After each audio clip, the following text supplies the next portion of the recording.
கர்த்தருடைய பரிசுநாமத்துக்கு மகிமை உண்டாவதாக. இந்த நாளிலும் ஒரு நல்ல வார்த்தையோடு உங்களை சந்திப்பதில் பெருமகிழ்ச்சி அடைகிறேன். எரேமியா எழுதின புஸ்தகம் 30வது அதிகாரம் 10வது வசனத்தை பாருங்க. ஆகையால் என் தாசனாய் யாக்கோபை நீ பயப்படாதே, இஸ்ரவேலை கலங்காதே. எடுத்த உடனே நம்ம கிரிக்கெட் மேட்ச்ல சிக்ஸர் அடிக்கிறது போல உங்களை என்னை பார்த்து சொல்றேன், பயப்படாதுங்க. எந்த விஷயத்துக்கும் கலங்கவே வேண்டாம். எந்த விஷயத்துக்கும் அழகா சொல்ல பாருங்க. காரணம் உண்டு, நான் கடைசியில சொல்லுவேன். இதோ நான் உன்னை தூரத்தில் இருந்தும் சந்ததியை தங்கள் சிறையிருப்பின் தேசத்தில் இராதபடிக்கு ரட்சிப்பேன். இதுவரை பல இடத்துல வேலைக்காக அங்கங்கே இடம் மாறிட்டு இருந்திருப்பீங்க, அங்கங்கே இது பண்ணிட்டு இருந்திருப்பீங்க. இன்னைக்கு சொல்றாரு, உங்க சொந்த இடத்துல கொண்டு போய் நிலைநாட்டுவேன், உங்களை ரட்சிப்பேன். பாருங்க, யாக்கோபு திரும்பி வந்து சுகித்திருப்பான்.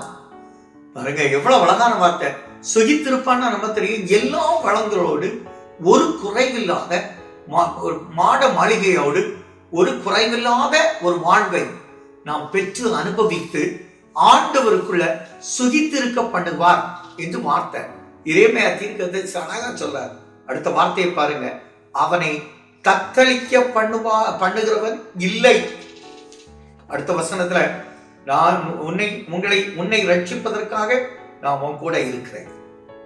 எவ்வளவு நல்ல வார்த்தை.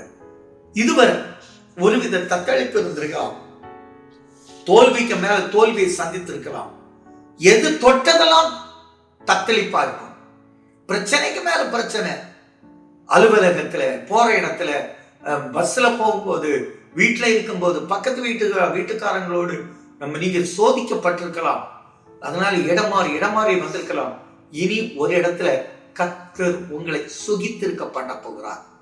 ஒரு குறைவில்லாத வாழ்வை நெகேமியா 9:25 சொன்னது போல நல்ல ஒரு சகல உடைமைகளோடு கூடிய பெரிய வீட்டை கொடுப்பார்.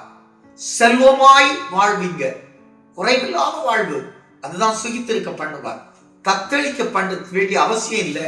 நீங்க சந்தோஷமா இருப்பீங்க, ஒரு பிரச்சனை இல்லாம இருப்பீங்க. அந்த நாள் இந்த நாள் கர்த்தர் உங்க கூட இருக்கிறார். அதான் சொல்லி முடிக்காத, நான் உங்க கூட இருக்கிறேன். நீங்கள் நல்ல தகப்பனே, எல்லா வளங்களையும் கொடுத்து எங்களை சுகமா இருக்க பண்ணி ஆசீர்வதித்து நன்மை செய்யும் நல்ல பிதாவே, ஆமென்.